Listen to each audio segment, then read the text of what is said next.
എല്ലാവരും ഇങ്ങോട്ട് നോക്കിൻ.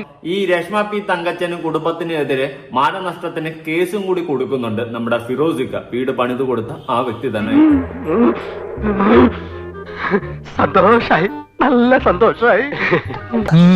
അറിയാത്ത പിള്ളക്ക് ചൊറിയുമ്പോഴേ അറിയാം. കേസ് നിയമ നടപടികൾ ഞാൻ അവർക്കെതിരെ സ്വീകരിക്കുന്നുണ്ട്. എല്ലാം നിന്റെ വിധിയാണെന്ന് സമാധാനം. ഞാനിപ്പോ എയർപോർട്ടിലുള്ളത്, ദുബായി പോവാണ്. ദുബായി പോയിട്ട് 29 ഞാൻ തിരിച്ചു വരും. തിരിച്ചു വന്നിട്ട് അവർക്കെതിരെ എന്റെ കമ്പനിയെ അപകീർത്തിപ്പെടുത്തിയതിനുള്ള നിയമ നടപടികളായിട്ട് മുന്നോട്ട് പോകുന്നുണ്ട്.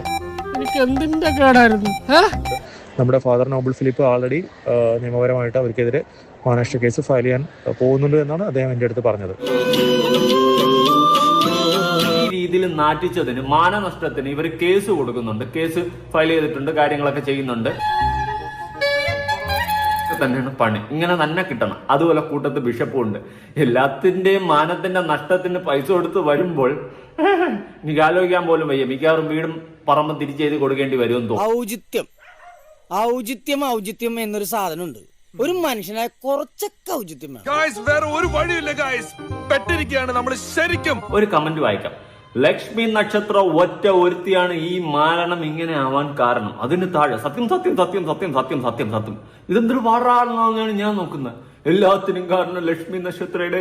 ലക്ഷ്മി നക്ഷത്ര അന്ന് വന്ന ആ വീഡിയോസ് ഇട്ടില്ലായിരുന്നെങ്കിൽ ഈ മാരണത്തിന് ആരും അറിയത്തില്ലായിരുന്നു, ആരും അങ്ങോട്ട് തിരിഞ്ഞു നോക്കത്തില്ലായിരുന്നു എന്നാണ് പറഞ്ഞത്. എന്ന് ലക്ഷ്മി നക്ഷത്ര ഹൈപ്പ് കൊടുത്ത് അതോടെ കൂടും കൂടുക്കെ എടുത്തോണ്ട് വന്നെന്നാണ് നാട്ടുകാർ ഇപ്പൊ പറഞ്ഞോണ്ട്. ഈശ്വര, ഇതൊക്കെ എന്റെ തലയിലാവും. നമുക്ക് പിന്നെ കാണാം.